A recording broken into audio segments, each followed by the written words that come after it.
नमस्कार साथियों, स्वागत आप सबों का। आप लोगों को पता है कि बिहार एसटीईटी के विज्ञापन संख्या 373/2019 के साथ ही शारीरिक शिक्षा और स्वास्थ्य अनुदेशकों को लेकर विज्ञापन निकाला गया था।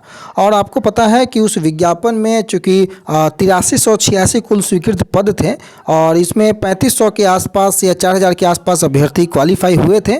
और उसी एसटीईटी के विज्ञापन में इस विज्ञापन का होना जरूरी और महत्वपूर्ण इसलिए हो जाता है कि इसका जो है सारा प्रक्रिया आगे बढ़ रहा है। आवेदन भी अब लिया जा चुका है, मंगलवार को उसकी तिथि समाप्त हो चुकी है। परंतु एसटीईटी को लेकर जो 19 एसटीईटी है उसको लेकर प्रक्रिया अब भी बाधित है। क्योंकि छठे चरण को लेकर शेड्यूल 28 जुलाई तक चला गया है नियुक्ति पत्र वितरण करने का, तो उसके बाद ही कोई ठोस गतिविधि आपको देखने को मिलेगी। परंतु ये बातें हैं प्रखंड गढ़पुरा की। प्रखंड के जो प्रारंभिक विद्यालय हैं उनमें शारीरिक शिक्षा और स्वास्थ्य अनुदेशकों की जो स्वीकृत पद हैं उनमें अब आवेदन देने की अंतिम तिथि मंगलवार को समाप्त हो गई है। और 14 पदों के विरुद्ध 7 गुना से ज़्यादा यानी कि 101 जो कुल आवेदन है वो प्राप्त हुए हैं। प्रखंड कार्यालय स्थित काउंटर पर 83, रजिस्ट्री और स्पीड पोस्ट से 18 आवेदन जमा किए गए हैं। 8000 नियत वेतन पर गढ़पुरा प्रखंड के 14 मिडिल स्कूलों में इन शारीरिक शिक्षा और स्वास्थ्य अनुदेशकों को बहाल किया जाना है। और 14 जो मिडिल स्कूल हैं उन मिडिल स्कूलों के लिए जो अभ्यर्थी बहाल होंगे वो शारीरिक शिक्षा स्वास्थ्य अनुदेशकों के पद पर बहाल होंगे।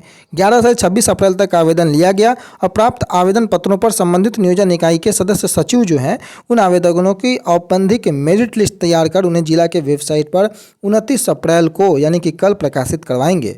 और 29 अप्रैल से 5 मई तक आपत्ति जो ली जाएगी और उसके बाद निराकरण के पश्चात अंतिम मेधा सूची 9 मई को जो तैयार की जाएगी। कैलेंडर के अनुसार सारी प्रक्रिया को 28 मई तक चयनित अभ्यर्थियों को नियुक्ति पत्र देने के साथ ही पूरी कर लेनी है।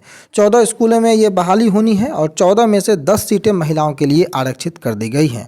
आपको पता है कि आरक्षण और महिला सीटों को लेकर, पुरुष सीटों को लेकर पहले भी विवाद पूर्व में जो शिक्षक बहाली चल रही है छठे दौर की उसमें भी आपको देखने को मिली होगी। 7वें दौर के अभ्यर्थी भी महिलाओं की जो सीटें हैं और पुरुषों की जो सीटें हैं उनमें आरक्षण बिंदु को लेकर के भी अभ्यर्थी सचिवालय तक भी पहुँचे हैं अपनी मांगों को लेकर।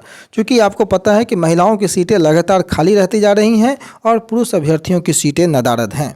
इन्हीं सभी बिंदुओं के साथ अभ्यर्थी सचिवालय भी पहुंचते हैं अपनी मांगों को लेकर, परंतु उस पर अभी तक 7वें दौर के शिक्षक नियोजन की प्रक्रिया कैसे होगी अभी तक इस पर कोई ठोस निर्णय देखने को नहीं आया है। परंतु शारीरिक शिक्षा और स्वास्थ्य अनुदेशक जो कि एक वक्त ऐसा लग रहा था कि 7वें दौर में ही इसकी बहाली होनी है और इसकी बहाली अब अपने अंतिम पड़ाव पर है। आवेदन लिया जा चुका है। अब आपत्ति का निराकरण, अंतिम मेधा सूची जारी होगी। उसके बाद 28 मई को नियुक्ति पत्र वितरण के साथ इनकी प्रक्रिया समाप्त मानी जाएगी। फिलहाल के लिए इन्हीं सभी बिंदुओं के साथ इस वीडियो को यहीं समाप्त करेंगे।